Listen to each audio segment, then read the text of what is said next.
Well, Rick thought we ought to tell you, because I mentioned something about why we loved our Class B.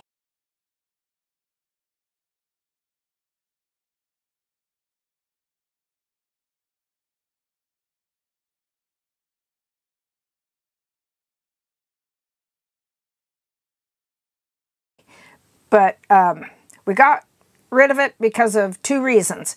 That was a lot of money sitting in the parking lot. When we weren't using it. When we were not using it. Just, you know. The other thing was... We loved the Class B. We put 14,000 miles on it. At least. At least. And so we really liked it. But then during the winter and you're sitting there, you can use it. But where are you going to take it? You have another car. And so we said, wow, with the payments and everything. And the taxes in Nebraska. Because we moved from Texas to Nebraska. That, you know. So the taxes went way up. I can't even tell you what insurance was on it. You know, of course, it's a higher price vehicle. So, of course, taxes are probably going to be... or insurance in that's going to be higher too, taxes and insurance. But anyway, that's one reason. The other reason was we love that thing, but there was not a lot of storage, and we had storage in the cabinets. We tried to do, but not outside storage. Yeah, we tried to do a what do you call it? A carrier. Yes, but. Then we couldn't open the back doors. And someone asked us once, can you open your back doors when you have the carrier on? And with our box or whatever we had, the stuff we had, no, not unless you got rid of everything. You couldn't.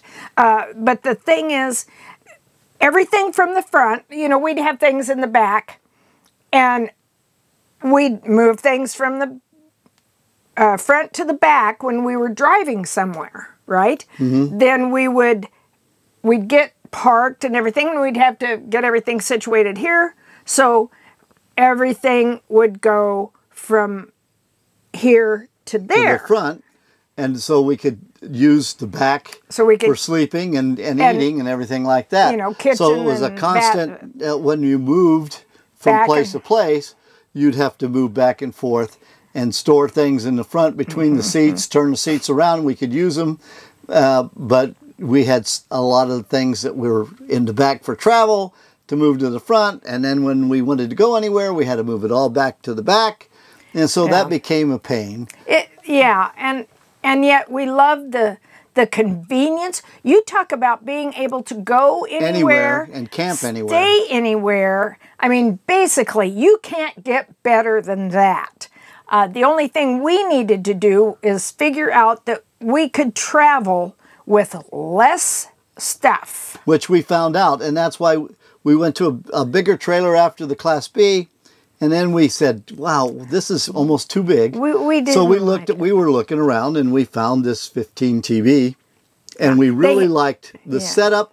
Plus, as you can see in our previous video, it has really good storage. They used to call, I think they used to call these the Geo. Well, they do. There's still, it's two models. It's the G-Pro and the E-Pro. They still have that? I didn't know because I think Flagstaff bought them. No, it didn't matter. So, anyway. Forest River and Flagstaff. And it's basically the same model, just different names so they can sell them through different dealers. Or something. And so we really liked the layout. We loved getting back to the twin beds, and we used these beddies. We put a sleeping bag underneath and then the beddie, and it makes it very soft, very easy to make. You zip them up and zip them closed. And we can set in here, and once we get our lagoon table, we'll be able to eat easier. We took out the big table that comes with it, because that big table took up the whole space, and it was heavy. Takes up all of your space. Then you got to try to find some place to put that. And we didn't want the full-size bed, so you could put it down here and make a full-size bed. We didn't want that, because then here we are making up things and tearing it down again. Well, if you get, you can make this into like a big king bed. I mean, it'd be big, I think. But we don't need that much space, and we like the space in here with the table that we can use. You know, for at night we can put our drinks and our phones there and stuff like that, and we can walk through. That's the other thing. See, you get a big bed, and then you're climbing over one another. You're doing something to be able to go to the bathroom. This way, if one of us has to go, you just hop out and go. Another thing that the Class B did for us is we got used to small tanks. So we were conservative with our tanks because it was very small. And we did, but we always got by. We never had a problem with that because we could dump at any. It was easy to dump. Yeah. So with this even has bigger tanks than the Class B did, but it's still not huge. Trust me. No. But we're still okay because we can go 3-4 days without even dumping, and we conserve water. We're used to it, and we conserve water really well. We try to be pretty conservative. Yes, we don't use the water from here to drink. So we don't bring have our own that. gallons of water, and we have them in our car. And we have it in the Tahoe. And one thing we do like about the Tahoe too is not only does this have good storage, but then we have extra storage in the Tahoe. Yes. So anything that we can't bring in here, we can bring in that Tahoe. Plus, when we set up before in the Class B, if we went to see anything, of course, you had to take your vehicle. That was your vehicle. Then so if you're plugged in, you have to undo everything. Yeah. And then put a cone there to save your spot. Here we can go anywhere with our Tahoe because this is still in that spot and it's the same size. So that's why we really like this size. And we don't do a lot of off-road. Well, we do some boondocking. Well, but we don't do off-road Not driving. way, we don't go way back or something. Yeah, Marta has enough hard time on grass, so there's no way we're going into a deep forest.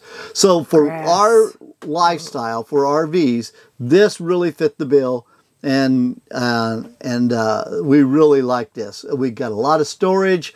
It's easy to set up. There's so many positives about this. So anyway, when you're looking at an RV too, you go on these forums and everybody talks about, oh, this is broke, this is bad. They can't build these things worth of crap. That's true. They build them really fast. But cross our fingers, we really lucked out because we've had one problem, and the problem was not with the RV, it was with us. On that miser, it was set to the wrong direction. And we're so like, we can't get any water. Well, they fixed, they showed us where the miser's supposed to be, and everything's fine. So we should have looked in the book. Yeah, you never know. But anyway, simple. It's nice. It's a very good choice for us. After our Class B. Okay, so thank you for joining us and watching The Boyd Life. If you like this video, let us know what kind of videos you do like. If you like these RV videos or regular videos. Give us a thumbs up. And subscribe. Yes. So we'll see you down the line. Bye. Bye.